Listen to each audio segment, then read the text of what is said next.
Yeah production ఏరియాలో కూర్చొని ఉన్నాను. అక్కడ మిషన్ల సౌండ్లకి సిగ్నల్ లేక బయటకు వచ్చాను. ఇప్పుడు చెప్పండి. ఆ మెటీరియల్ గురించి చెప్పడానికి ఇక్కడికి వచ్చాను. యాక్చువల్గా అది just give me 1 minute please. I let you know.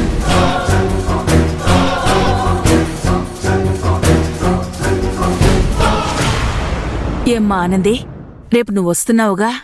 రావాలనే ఉంది, కానీ కంపెనీలో సెలవు ఇస్తారో లేదో అని ఆలోచిస్తున్నాను.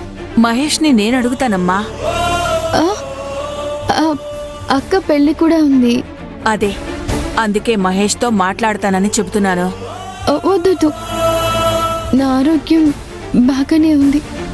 ఇప్పుడు ఈ పూజలు హోమాలు అవసరమా? చాలా అవసరమని చెప్పానుగా. గ్రహబలం సరిగ్గా లేదని. నిన్ను ఆటోవాడు యాక్సిడెంట్ చేసిపోవడం, నీకు సరిగ్గా ఒంట్లో బాలేకపోవడం, ఇవన్నీ గ్రహబలం అనుకూలించక జరుగుతున్నవేనమ్మా. అందుకే పూజ చెయ్యాలి. నువ్వొచ్చి తీరాలి. ఇంకో రోజు చేయకూడదా? వాయిదాలు కోరడానికి ఇది న్యాయదేవతకి చేసే పూజ కాదమ్మా. గ్రహాల్ని, శ్రీమన్నారాయణ్ణి ప్రసన్నం చేసుకునే పూజ. సెలవులు కూడా పెట్టాల్సిన అవసరం లేదు. 2 గంటల్లో పూజ అయిపోతుంది. మళ్ళీ నువ్వు కంపెనీకి వచ్చేయచ్చు కదమ్మా. అమ్మా, పూజలు హోమాలు అని చెప్పి ఎవరిని బలవంత పెట్టద్దు. అది కాదురా, అసలు నువ్వు నా వర్కింగ్ అవర్స్ లో కంపెనీకి ఎందుకు వచ్చావు? నా కోడలి పిల్లని పూజకి రమ్మని పిలవడానికి వచ్చాను. ఏ రాకూడదా?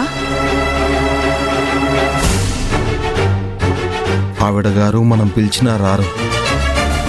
మన హద్దుల్లో మనం ఉండడం మంచిదమ్మా. నువ్వు వెళ్ళు. రేయ్, నేను తనతో మాట్లాడుతుంటే నీకేంట్రా బాధ?